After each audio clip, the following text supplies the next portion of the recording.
Every night we've been crying. You know, we've been crying before dinner. We've been crying before breakfast. We wake up and William is not there. We go to sleep and his bed is there empty. And this really breaks us down. American author Robert Bryan describes that the purpose of life is a life of purpose. And those words resonated over and over again as we drove up the muggy highway to Gaba Gaba village in Igo district.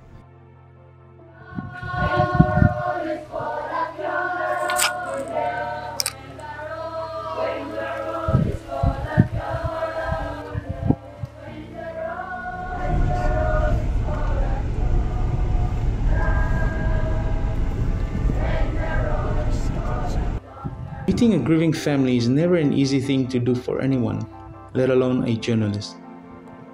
We had to speak to the family of the late William Garo. Igo Loi is my name, and I am William Garo's father.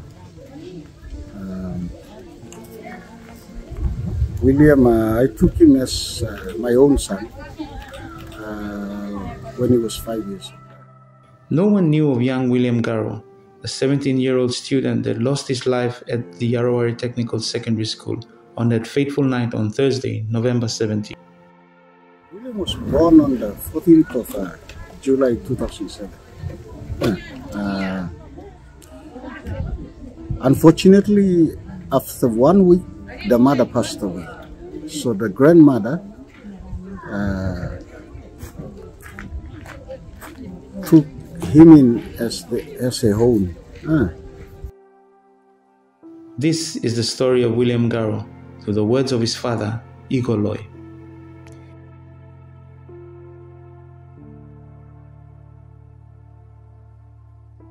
At that time I was not that close. And William, his childhood was a bit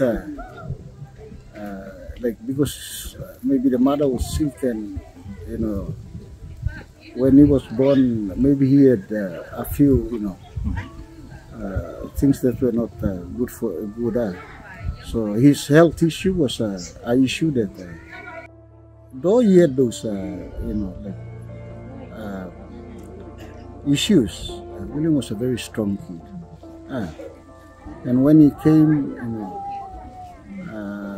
the other children I looked after also, you know, when they were with him, they'd make fun of him, you know, not in a way that you know, that they didn't like him, but because, you know, he was a unique guy. Yeah, though he was, you know, a bit you know, down with sicknesses, like he had flu and you know, all these things, you know. He had a running nose, a continuous running nose, and you know, his shape was not that good because of his bad, early bad situation.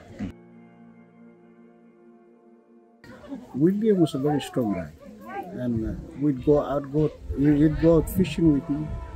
He'd go out, you know, going hunting with me, and he'd go out carrying firewood. And he'd do everything, you know. That was one thing that you know, he became very close with me, because everywhere I went, William was you know, at the back of me, carrying my bag. He was my boy. And with these two boys, like My wife and I had, like, we already, sort of had our favorite. William was my boy, and Tawede was his favorite, her favorite. The education system's grade 9 selection process has seen many young students who graduate from the local Gaba Gaba village primary school chosen to continue their higher education studies at Iorawari Technical Secondary School. A reality that now scares Igo and other parents here at the village. Yeah, if we see it, whatever is happening, the bullying, the intimidation, the cult movement, whatever they call it, the generation cult or whatever. Like you said, it's a police case. I don't wanna say this happened because of this. But in general, all that is happening is eating away the education system. It's crippling the education system.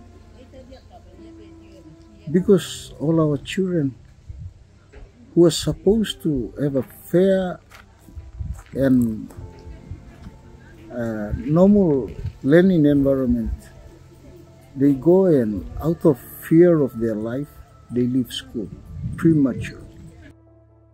Reports of school cult activities, or commonly described within student populations as generation systems, were alleged to be the cause of the incident and is currently under investigation by police. Because as much noise as they can make as a school and as a board, and if the education department doesn't support them, nothing will ever change. It will be just another case.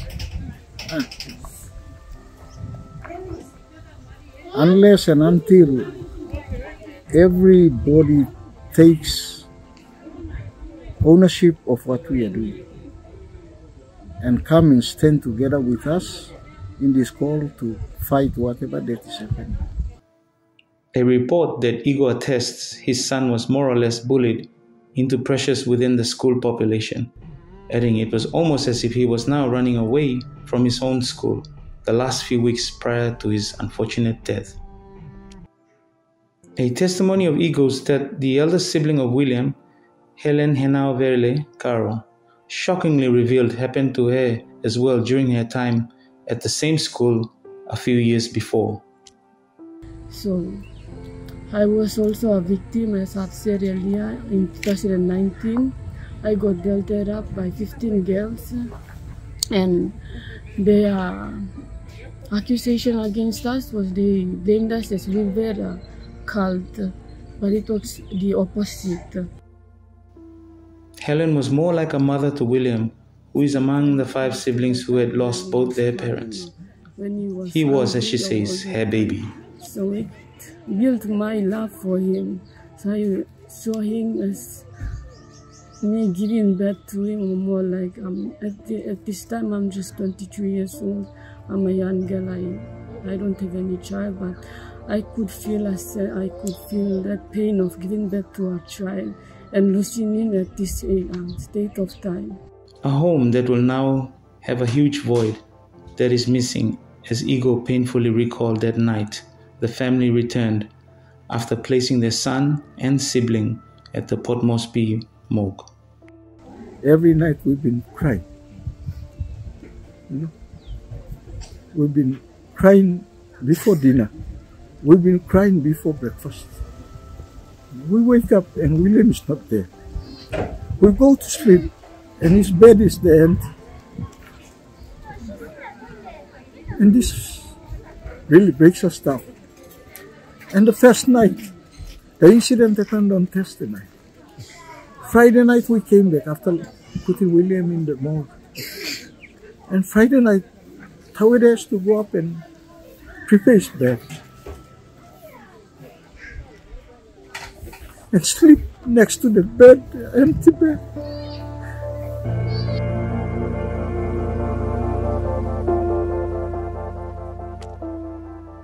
Igo recalls that moment William's youngest sibling had to make his bed without him for the first time. As we made our way into the room, we were taken aback with what was the only thing left of William that shone brightly in the room. His uniform from Iorawari, clean, ironed, and hung out on the window to the room he shared with his brothers.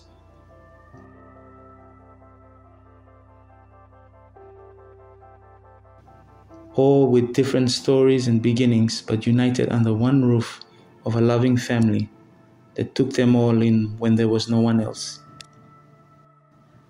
Peeking out from the windowsill, the hymns from the local Seventh-day Adventist church echoed the soothing sounds that could have made it any other Saturday where William would have woken up to be greeted by the good news and melodies.